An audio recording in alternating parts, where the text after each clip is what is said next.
Hey everyone, it's Chris. Just wanted to go ahead and share my demonstration here and switching it up a little bit. I teach ELL students in sixth grade and third grade. Right now, I'm going to go ahead and concentrate on teaching English as a second language, concentrating being a second language teacher. And this here, what you see here is basically would be the blackboard, getting ready to start the whole class. So you can just pretend all these pictures aren't here. And what I would do is just start off using the whole board and get the kids to gather around the blackboard and show them this picture here. This picture here, I would basically just guide them into saying what it is, and basically some of the kids will recognize it, hopefully, and if not, I'll guide them into saying the words here, which we're going to be concentrating on present simple tense and dealing with Clash Royale. It's a online app that kids usually play on their phones or tablets or whatnot, for free time or whenever they want. But basically, it's just to get them engaged in conversation, because that's what we want to do with second language students, especially starting off brand new. Anyways, so I'll get that picture, get them to say Clash Royale and know the concepts there, and let them know that we're going to be talking about present simple tense. Therefore, I would get the calendar right here so they can see every day and understand that every day is important with simple present. And then as soon as I put those up on the board, I would put these up on the board and write these out, and then present I pronouns, he, she.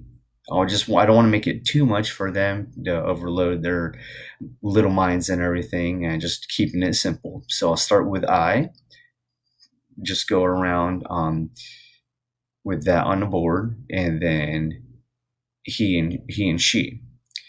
And I can use the king meaning he, so I can walk around the classroom showing them this picture and get them to say the king, and then write that on the board and equals he. And I can do another example with a queen as well, so they can understand the difference between he and she, which is basically just a male or female. And then I'll just point to myself and just say I.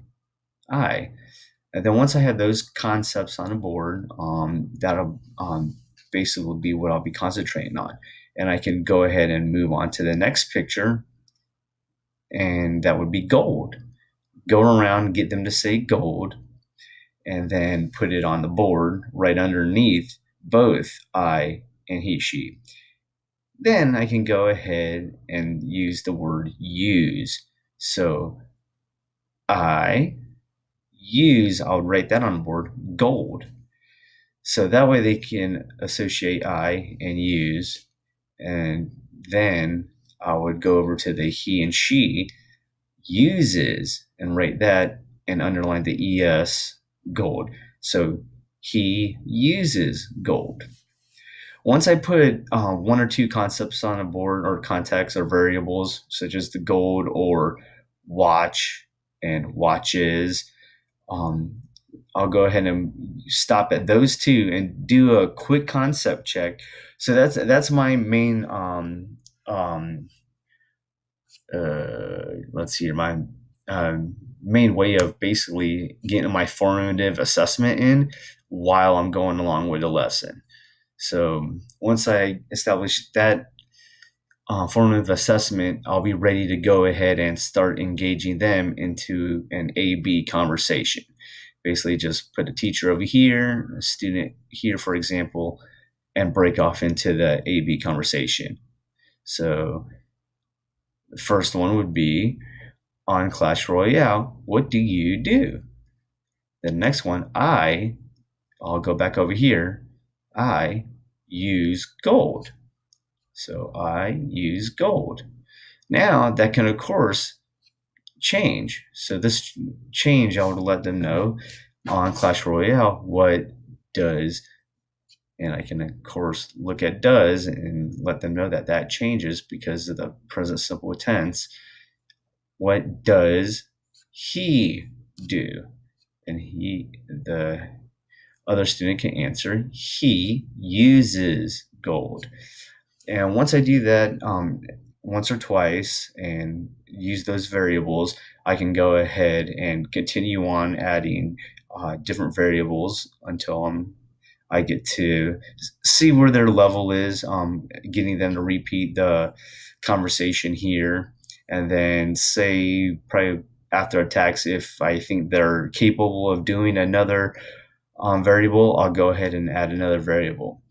Now it's after this, once everything's on the board, I can actually do a quick concept check, which will be, again, a formative assessment within the lesson. And while all this stuff is on the board, I can actually take some away, take it off. Let's say we go ahead and do the levels and pass levels. So we'll take that off the board and actually erase pass and passes. Then I'll go around and ask the students the actual question here. On Clash Royale, what does he do or you do? And that's where I can either change it and then have them complete the conversation and see if they understand that and if we're ready to move on. Now, again, with that, a formative assessment, it's just a quick thing that can be done during a lesson. And this also can be a same concept used for example, my sixth grade class. Sixth grade class, say I can actually have this here on the board and teach them the types of governments that are ruled by none, ruled by one, ruled by a few, or ruled by all. And then after going over that lesson, maybe a mini lesson plan, and then go back to do a concept check, I can actually write this on the board and ask them who rules, and then go over each individually as a class, or have them work together as a team or a group or in pairs, whichever whatever way I feel like attacking it that day. Because that's one nice thing about having a check for understanding and a concept check is basically you can do all kinds of different things to modify it. So basically, I'll put this on the board and write down none, one, few, and all. Or I can actually right off the bat ask students, hey, what types of government are there? And hopefully they'll go with there's governments that are ruled by none, ruled by one, few, or all. And then going to break that up into asking the students which ones, would each government fall under. And to include the differentiation with the ELL students and maybe other students with learning disabilities, could still ask the same questions. You may just do it a little bit slower, make it a little bit easier for them. For us, what we do at my school, what I would do is actually have the ELL students actually still in there within the class, and then we would break up into little stations, and I would take my ELL students and actually have this same packet already printed out for them, and maybe a few things blank, and ask them, what's your understanding of this form of government? Do you think this form's ruled by one, few, all, or none? And just have a nice little brief conversation about it, and then have them go over to do some other different form of assessment. All right. Well, real quick, I did want to talk about the KWL chart. For the sixth grade, we actually did do this. This is it right here. We have K. Well, they already know what they're willing to learn and what they're wondering about and what they've learned throughout the lesson. This, of course, will be blank until at the end of the week, where we'll go over as a class, collaborate, and fill in the blank of what they learned throughout the week about government, and with the things they want to learn and want to know and what they wonder about. That's what these little sticky tabs are for, when they come up with ideas